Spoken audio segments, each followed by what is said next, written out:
How would you like to stop living paycheck to paycheck, or perhaps secure a better retirement for yourself, or leave a bigger legacy for your family when you're gone?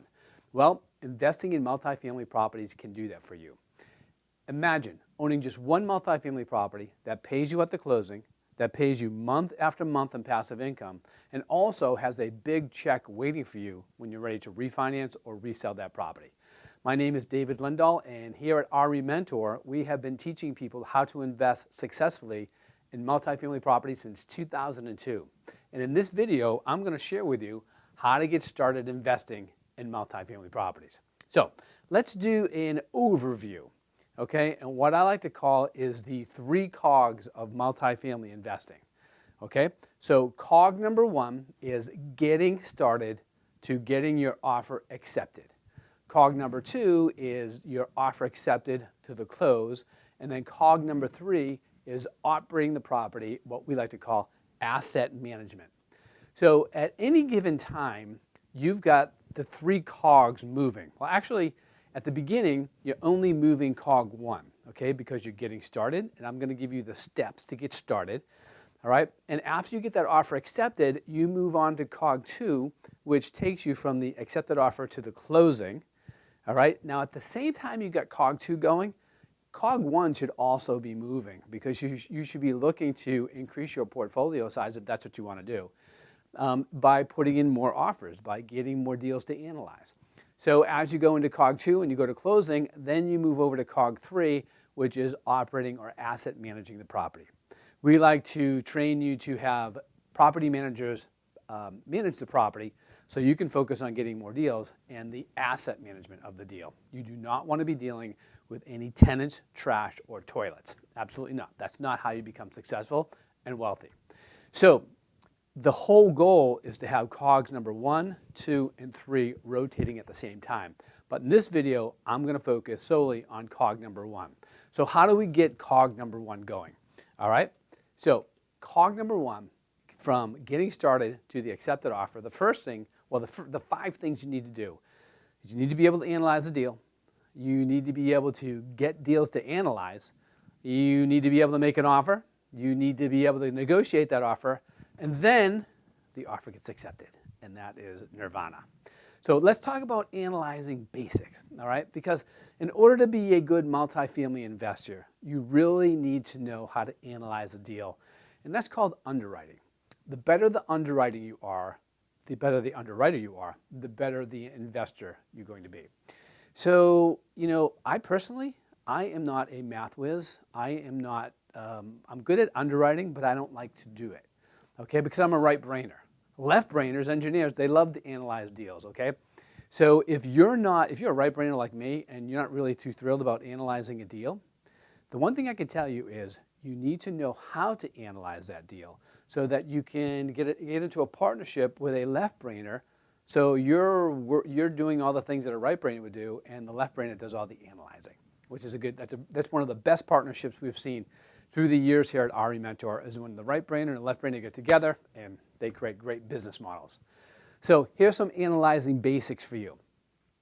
It's all about 3 things: cash flow, cash flow, cash flow. Listen, there are 2 types of investors. There are there's 3 different types of investors. There are momentum play investors, okay? And that's what we teach you here at RE Mentor to do. That's getting cash flow at the closing, safe, secure cash flow, so that property is not at risk at having a negative number at the end of the month where you're going to have to come out of pocket for that property, because that's not why you're investing. You're investing to get surplus cash flow to come in passive income in your life. So that's momentum investing. There's also what we call repositioning investors, and they'll take a property that needs a bit of work, okay? It's below what we call equilibrium, right? That's 85% occupancy. You might want to write that down. And something needs to be done. Either the tenant profile needs to be changed. There's a lot of repairs that might need to be done. They buy it at a discount. They fix those problems, and then typically you can get a big win at the end. But there's a lot more risk in doing repositionings. So at any given time in your portfolio, you want to, especially when you first get started, your first 3 deals should be nice momentum plays. all right? And then you can start dabbling in the repositionings. And then at any given time, the percentages of repositionings in momentum plays should be about 70-30. 70% momentum plays, 30% repositionings.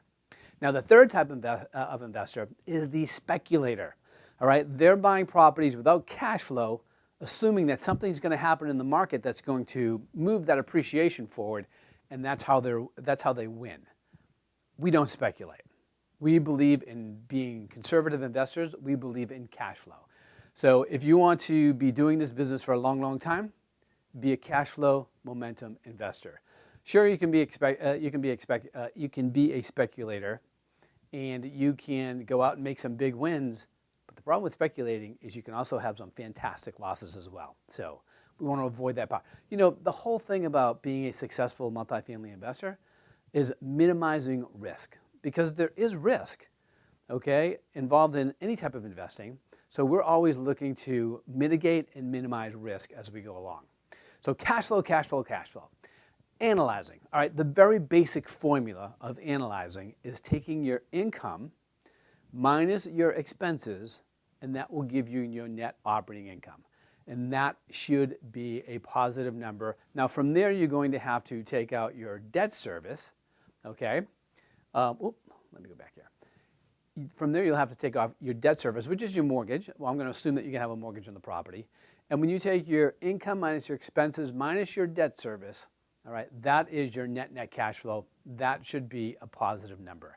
And a little bit later in the video, I will share with you where conservatively what that number should be. And that's called cash on cash return, by the way. All right, so how do we get deals to analyze? All right, now, if we're looking at different areas to practice analyzing our deals, the first place we're going to go is the internet.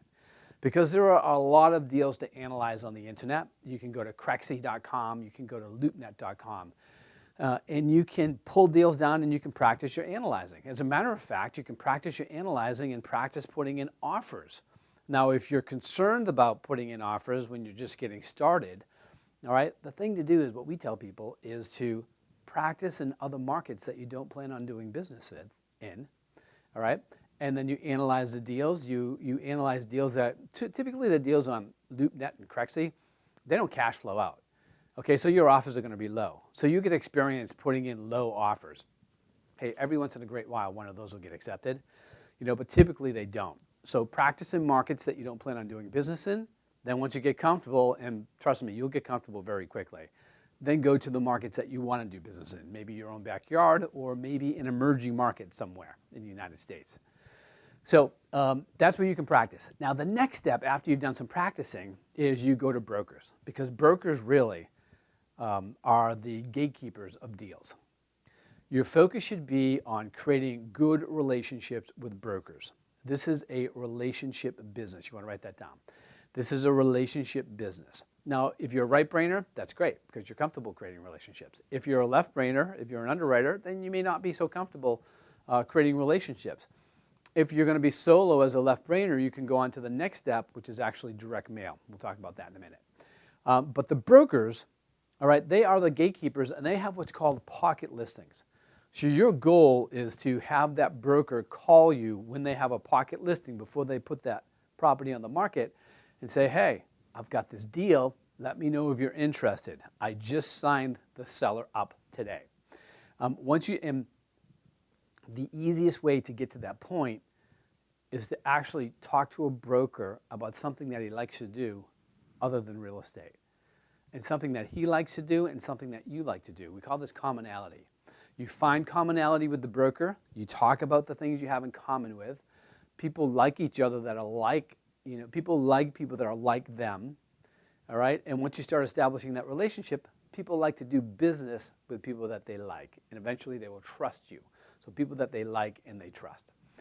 That's how you get pocket listings in the fastest. Typically, it takes 3, 4, 5, 6 months to get a broker to send you a deal that might pencil out.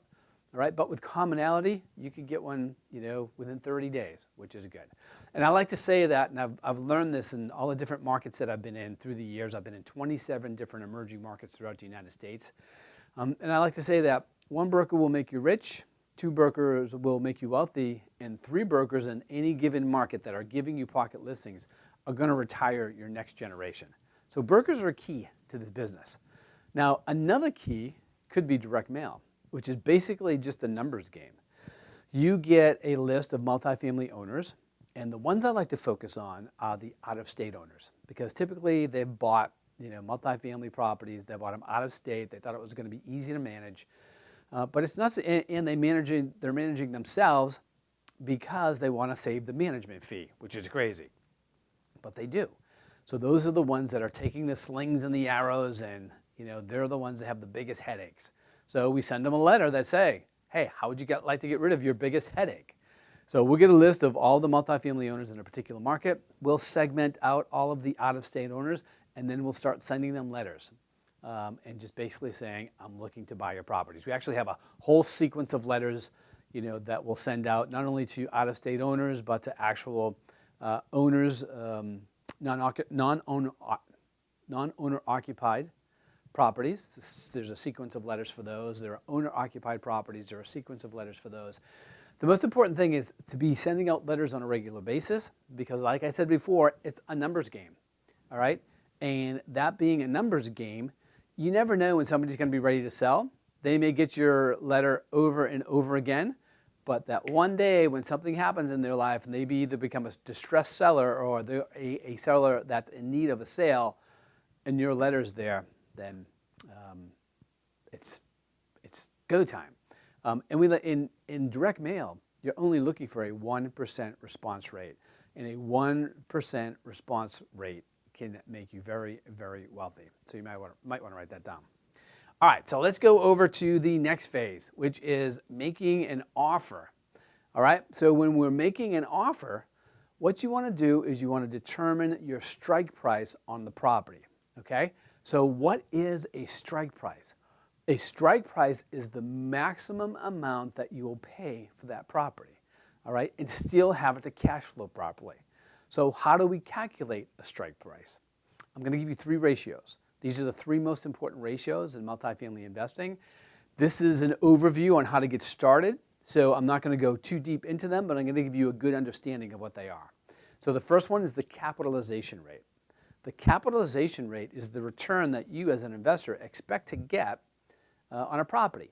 And for a property to cash flow properly, okay, for a property to cash flow properly, you want to get at least an 8+ on the capitalization rate, all right?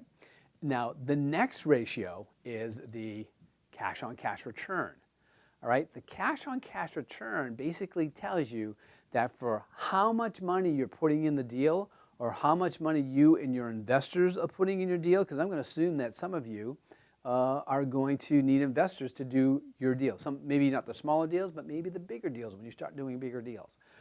Regardless, the cash-on-cash return tells you for how much money you put in that deal, how soon you're going to get it back. We're looking for a 12+. A 12+ is a 12% cash-on-cash return, which means for every $1 that's put into the deal, you're getting $12 back at the end of the year. That's pretty good. Much better than the CDs or savings accounts or 401ks that we're seeing out there in the marketplace now. The third most important ratio is the debt coverage ratio. And this tells your banker for every $1 that you're paying in debt coverage, for every $1 that you're paying in debt coverage, how much do you have cash flow coming in to cover that? So the bank typically likes to see a 1.2 to 1.3 ratio, which means that for every $1 in debt coverage or mortgage that you're paying out, you're getting $1.30 back in. You get a 30 cent bumper on there. But if we look and become very conservative investors, and I want you to be a conservative investor, we're looking for a debt coverage ratio of 1.6. All right, so when these 3 ratios line up, the capitalization rate, the cash-on-cash return, and the debt coverage ratio, when they all line up, that means you've got a deal that you can get into very conservatively that's going to cash flow for you, and you're going to be safe. And that's the most important thing when you first start investing in multifamily properties, is you get into some really good, safe, clean deals, momentum plays, so you can get started, you can start reaping the rewards of owning multifamily properties with very little risk. All right, so let's also look at what do we offer? the most common question we get. We're about to put in an offer. Where do we start? Well, typically we start at a 10% below strike price offer. All right, we don't want to go too low where we're going to insult the seller. All right. Now, if you analyze a deal and the numbers are way lower than 10% on the deal, that could be a practice negotiation. All right. But if you're very close on a deal and the numbers are working, then typically go 10% below and then start going back and forth with the seller. But the golden rule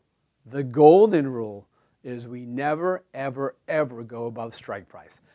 And what's going to happen in your investing career is you're going to start getting emotional. All right, you've been trying to get deals to come in. You haven't been doing as much marketing as you thought you might be able to do, or you haven't been doing as much marketing as you should. And you get this deal, and the numbers are close, but they're not quite there, and the final offer is above strike price. So you start thinking to yourself, if all the planets line up and there's a blue moon, I'm going to be able to get that deal to cash flow. You start rationalizing how you can get that deal to cash flow and be able to buy above strike price. And when you start rationalizing, you lose. Write that down. When you start rationalizing, you lose. So we never, ever, ever go higher than strike price. Okay? So when we're negotiating the deal, which is next, okay, what do? Well, the most effective negotiating strategy that I've come up with, if it's not a really tight deal, or we've got a seller that is just really stubborn, is we just negotiate with the numbers. We bring the numbers to the broker, or we bring the numbers to the seller, and we say, Mr. Broker, Mr. Seller, this is how I underwrote the deal. These are where my numbers are. And in order for me to get financing from a bank, these numbers have to align. And banks are very conservative too. If you go too far over those numbers that I just shared with you, the bank's not going to do the deal. Sellers know that. Brokers know that. The deal's going to get kicked out. All right, so by far the most effective negotiating tactic is sharing the numbers. And sometimes sellers or brokers will just say, well, too bad, because some crazy person's going to pay that price, we think, so we're just going to keep that property on the market. And that's okay, because never burn any bridges. Always keep it open. We take this deal, we put it in the dead deal file, and we follow up. All right, the average person follows up 2 times, okay? The average deal is done past the 4th follow-up. So we're going to put it in the dead deal file, and we're going to follow up, we're going to follow up, we're going to follow up, and we're going to follow up. And then when that deal comes back to market, when that seller, because you were so polite, or that broker, because you're trying to establish a relationship, when they come back to you and say, hey, that seller is willing to negotiate that deal again, are you still interested? Well, you pull that right up from the dead deal file, and you say, absolutely. And the negotiations start again. Now, there are a lot of different negotiating techniques. You can do what's called feel, felt, found. This is one of my favorites. You say to the seller, look, I know how you feel. That's empathy. A lot of other people have felt the same way, all right? And what you're doing is you're putting them into a social status type of a thing. It's like, hey, other people have done this as well. And this is what they've found. And then you give your solution. It's a very, very effective negotiating technique. There are a lot of different techniques out there. I suggest that you get, there's a great book by Hoffman. It's a little red book on negotiating real estate, written in the 70s. I was just barely alive, but it's probably one of the best negotiating books out there. So, feel, felt, found. And always remember, some will, some won't. So what? Next. Just move it along. If you don't get emotional in your negotiations, you will win. Okay? If you get emotional in the negotiations, you figure out a way to get above your strike price, you will lose. Trust me. Take the emotions out of the game. Okay, next step. Offer accepted. Offer accepted. Now what are you going to think? This is your oh shit moment. When you get your very first offer accepted, it's like, oh my gosh, I got the offer accepted, but now what do I do? Okay, what do I do now? And it's a very exhilarating time because the offer was accepted, but it's a very scary time because you're going through it your very first time. And just like anything else, when you do it your first time, it's there's a lot of anxiety. And trust me, If you're looking for some backup, if you're looking for support, we here at RE Mentor have been supporting real estate investors since 2002. And we'll be very happy to support you on your journey as you go from cog number 1 onto cog number 2. Now, this video is all about cog number 1 to get you started, but let me give you a little preview of what you're going to find in cog number 2. Okay, number 1, you're going to need to start doing due diligence. You're going to need to do financial due diligence on the property to make sure that the numbers that they gave you are actually the numbers on the deal. Okay, because sometimes the sellers may put some numbers out there that just aren't right. And there are a lot of honest sellers out there as well. So this is an opportunity to determine whether or not the numbers are right. And if they're not, there's an opportunity to renegotiate, or what we call retrading in the business. The second type of due diligence is physical due diligence, where you'll go to the property with a property inspector and you go through the entire property to make sure that everything's up to snuff, that there are no big surprises. There's going to be wear and tear on the property. You should expect that. Okay, but you shouldn't expect a boiler system to be shot. You shouldn't expect the roof to have problems. You shouldn't expect the foundation to be unstable. So those are things that you would renegotiate on.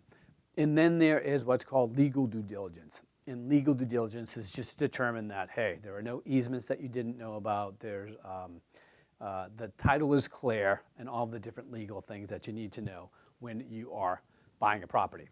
And from there, then you contract with an attorney and you get the purchase and sale negotiated.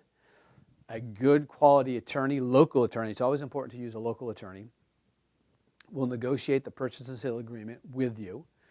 All right, and then that will be signed. And then if you're raising funds for your deal, then you will start the raise, because now you know you've got a deal, and you would contact another attorney, which would be a partnership attorney, which would cover either syndications or would cover joint venture partnerships.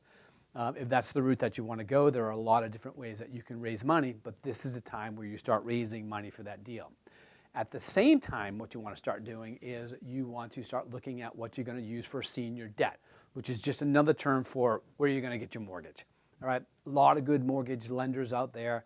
What you want to do is you want to get into a relationship with a mortgage broker who's going to go out to the capital markets, and he's going to find out all the different lenders that will do your deal, and then let them compete against each other to get your deal, so you can get the best possible deal out there at any given time.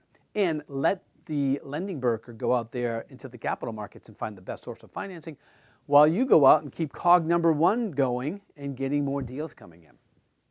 All right, so then after that, your senior debt is, you've determined who it's going to be, you put in your application, it gets approved, you get committed, there are certain things you'll need to do for the final commitment, and then you are preparing to close. You're going to decide whether or not you're going to lock in the rate, and then at that point, you're going to start preparing for the takeover on the property.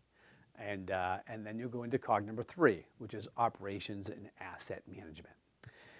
At this point, allow me to give you a little bit of insight. We've been teaching here at RE Mentor since 2002. Okay, I've been a real estate investor since 1996. And there are certain things that we have found that are common with our successful clients that our unsuccessful clients don't have. Okay, and hey, not everybody is successful investing in multifamily properties. I would love to tell you to start investing in multifamily properties and the checks will start coming from the sky. But that's just not the case. It's not a get-rich-quick scheme. It's a get-rich-right scheme. And if you do it properly, it is going to take some effort, but man, you get rewarded for that effort better than any job that you will ever have. The richest people in the world have owned real estate. That's why it's always part of their portfolios. So one of the things that we have discovered in our successful clients is that those that are very successful, they treat it as a business going into it instead of a hobby. And what's the difference? Well, treating it as a business means that you're looking to put business systems in place. Systems for analyzing deals, systems for getting deals coming in on a regular basis, systems for due diligence, systems for negotiating a deal, systems for taking over a deal. All these systems get put into place. Cog number 1, cog number 2, cog number 3. They're all full of reliable systems that are proven over time, best practices. Now, when it's being treated as a hobby, It's like, I'd like to earn some extra money. Maybe I'll try to start investing in multifamily properties. It's probably one of 5 or 10 or 15 other things that people have taken a few steps in, scratched the surface like a chicken, right, and never really went deep. If you don't go deep, you treat it as a hobby, there's a really good chance that you're not going to get a deal. And in this business, your very first deal is the absolute hardest deal to do, all right?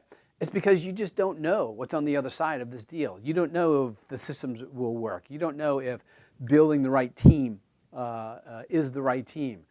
You just don't know if you're going to be able to close on that deal, and then all of a sudden you close and you realize, oh my gosh, it does work, and now you have all the confidence in the world knowing that you can do this business. And the harder it is to do that first deal, the easier it is to do the second and the third deal, because you've got your systems in place, because you've got your team in place, because you've got all the confidence knowing that you can do this. But that doesn't come. It doesn't come at all until you get that first deal done. That's why it's so important. That's why the one thing we focus on here at RE Mentor is getting you into that first deal as soon as possible. And it doesn't have to be a big deal. I used to teach people that, do 100+ unit deals because you make so much more money, they're so easier to do, and everybody should be doing them. And then I realized that people are afraid to do those bigger deals first, like I was when I first started. My first 3 years, I only did 3 to 6 unit properties because I was afraid to do anything bigger. And then I did a 40, and then I did an 80, and then I jumped to a 350. But for those 3 years, I was forced to actually buy a 40-unit deal because I did what's called a 1031 exchange, and I was moving my money to another state in an emerging market when the properties in my backyard had hit the peak of the market. So I started moving my equity around the country. So I learned that when we first started teaching, doing those big deals, eventually you'll get there. Eventually you'll reap the rewards of the big deals. And some of our clients, they go out and they do big deals right at the beginning because that's their mindset. They've been in business before, or that's just their mindset. But most people, we tell you to start where you're comfortable. It doesn't matter what size deal you do. You could do 3 to 6s like I did, okay? Because that will get you started. That will get into your first deal. And then the average trajectory that we see on a client is a 3 to 6 unit deal. I'm sorry, it's a 3 to 20 unit deal. Then from the 3 to 20, the next deal is anywhere from a 40 to 80 unit deal. And then they get over 100 units and they don't look back. So it's usually a 1, 2, 3 step, and then 100+ units and they're off and running and they're reaping all of the rewards. Even a 20-unit deal, though, you reap a lot of rewards in a 20-unit deal. You reap a lot of rewards in a simple 3-unit deal. Any type of multifamily property that you can buy and that cash flows properly is going to be a good investment for you. So treat it as a business. Don't treat it as a hobby. From the very beginning, hey, you might only want to do a couple of deals, but still treat it as a business. Get all the systems in place, and that deal will do very, very well for you. So the second thing is attitude. Attitude is either going to make or break you. It's all about mindset. You should really understand limiting beliefs. There's a lot of good stuff in Google on how to recognize your limiting beliefs and then how to overcome them. Because if there's something that's going to stop you from being successful in this business or in anything else in life, it's going to be your limiting beliefs. All right? So work on your mind and your mindset. Work on your attitude. Have the attitude that this is going to work. You will be successful. And it doesn't matter what comes at you. You're going to find ways to go under it, around it, over it, or break right through it. And then you will be successful. And then thirdly, one of the objections that we get a lot is, do I need to start with single-family properties first? And the answer is no. I certainly didn't. I started with multifamily properties. I saw an interview with a guy by the name of Harry Helmsley out of New York City. And Harry said, during the interview, Harry started with nothing, started buying and selling apartments in New York City, and ended up owning the Empire State Building. The interviewer said, Harry, what was it about apartment buildings that got you going? Harry said, I always liked the idea that a group of people would pool their money together and give it to me so I could pay off the mortgage in one of my properties. I always liked the idea that a group of people would give me money every month so I could pay for maintenance men to swing the hammers and take out the trash. I always liked the idea that that same group of people would pool their money together and give it to me so I could pay for a management company to answer their calls and to collect the rent so I didn't have to deal with any tenants. And I like the idea that at the end of the month that they would give me so much money, I could pay off those expenses, and I would have extra money, money that I could put into a savings account, money that I could reinvest, or money I could just go out and have some fun with. And I thought, man, that's really true. If that's really true, then I want in. And I found out it was really true. Since 1996, and since 2002, we've been training thousands of people to go out there and to do this business successfully. So if you like this content, please hit the like button below, subscribe to the channel. We'll be coming out with more videos on how to successfully invest in multifamily properties. You will see cog number 2 and you will see cog number 3, and then we'll start getting into some nitty gritty. So let the journey begin.